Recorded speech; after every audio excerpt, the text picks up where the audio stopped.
தோட்டத்திலே சோடி என்று வந்தவளே நூல் புடவையில் ஒளிஞ்சுக்கிட்டு நினைச்ச தாளம் போடணுமே.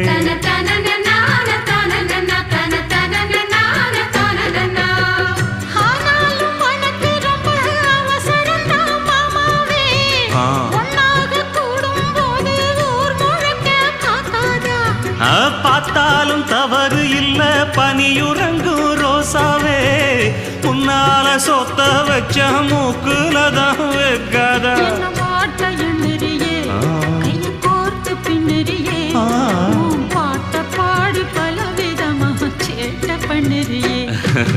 செங்குருவி செங்குருவி காலமட செங்குருவி சேல கட்டி மாமனுக்கு மாலையிட்ட செங்குருவி.